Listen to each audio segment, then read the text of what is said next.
disaster management is super complex and has a lot of layers. The federal, state, and local component.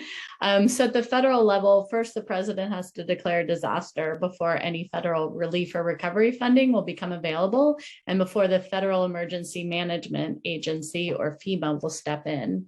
There's a lot of restrictions on eligibility for federal assistance, so immigrants are limited in the resources they're able to access. FEMA provides disaster relief, and then the Housing and Urban Development Department provides long-term recovery assistance if housing is involved in any disaster. On the state level, we have the Texas General Land Office, or GLO, which filters money from the feds.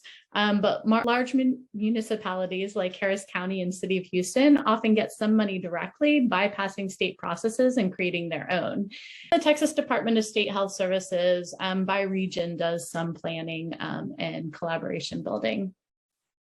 In Harris County, the Office of Homeland Security and Emergency Management has jurisdiction during disasters and pulls together all the municipalities within their boundaries for planning. And the county judge's office oversees OEM. But in the instance of like a public health disaster, Harris County Public Health plays a big role. The bigger universe of emergency responders includes the Community Services Division around housing, pollution control services for an environmental response to like a chemical spill or a refinery explosion. The first responders, of course, are a part of it, fire and police, but they work under the Office of Emergency Management. And then Flood Control District does a lot of work in mitigating disasters through built environment improvements. Money-wise, you also have the budget office and the county attorney who looks at federal laws and ensures that the processes for relief and recovery assistance are being followed. So there's some nuance and I guess subjectivity around how those decisions are made, and it can differ between municipalities, between states, all sorts of things. At the City of Houston, there's a Mayor's Office of Public Safety and Homeland Security, which is part of this. There's the Office of Emergency Management, and there's the Houston Health Department, and probably a million others that are involved in mitigation that I haven't even worked with. At the nonprofit level, there's the big players like the United Way and the American Red Cross. And these agencies are part of VOAD, which is Voluntary Organizations Active in Disaster, which is a collaboration of other nonprofits, usually the bigger ones, interfaith ministries, that kinds of thing. So they do some planning as well. And then community-based organizations get involved in disasters because they're responsive to their members and clients. And then they're also convened through the United Way's Long-Term Recovery Committee.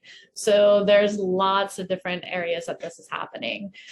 Sometimes there's local government or private money, and that carries its own rules on eligibility and processes for distribution that are totally separate from federal money.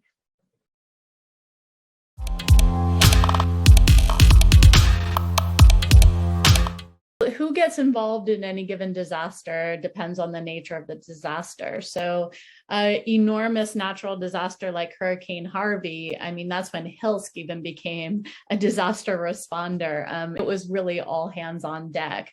In a public health disaster like COVID-19, again, it's pretty much something that it impacts everyone, but you know, flood control services obviously isn't involved in this one. And then the role of police and fire changes, and Harris County Public Health plays a bigger role because it is a pandemic, and they are setting standards and providing recommendations that the judge can then implement, like mask mandates or not. And then there's chemical disasters. In Houston, we have a lot of industry. So there are chemical plant explosions or refinery explosions or leaks that really impact primarily the low-income Black and Brown communities that these facilities are based in. So that's a big role for first responders. There's pollution control services comes in at that point.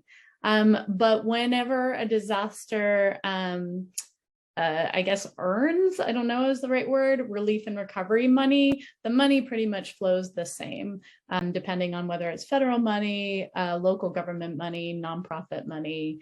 It'll have different rules for eligibility and processes.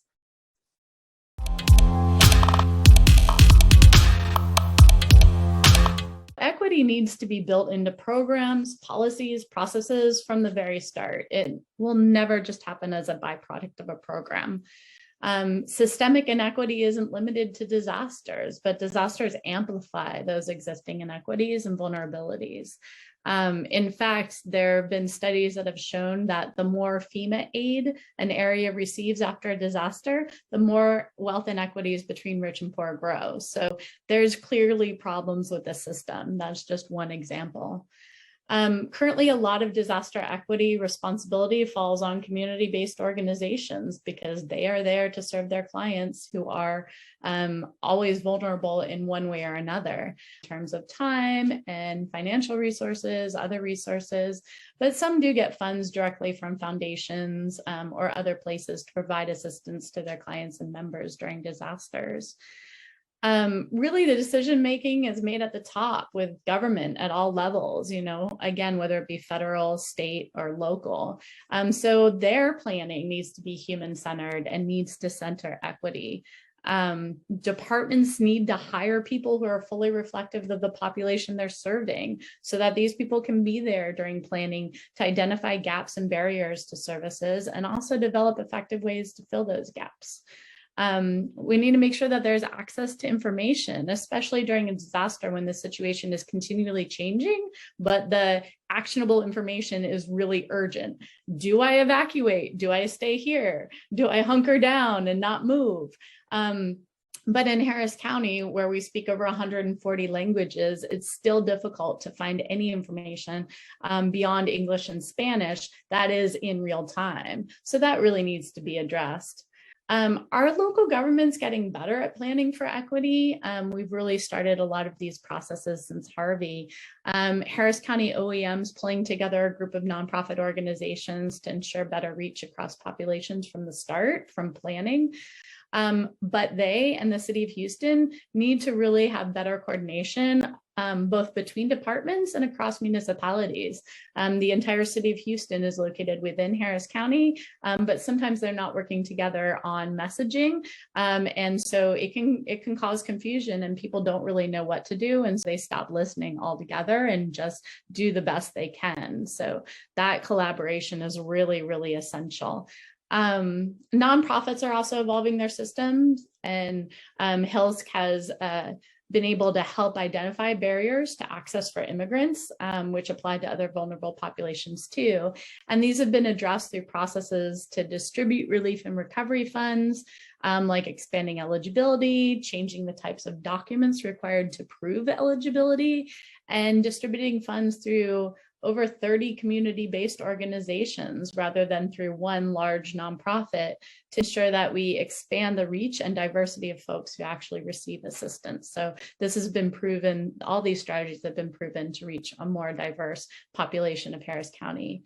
But nonprofits are built to serve vulnerable populations. Again, we won't have equitable disaster management until the government prioritizes and integrates it.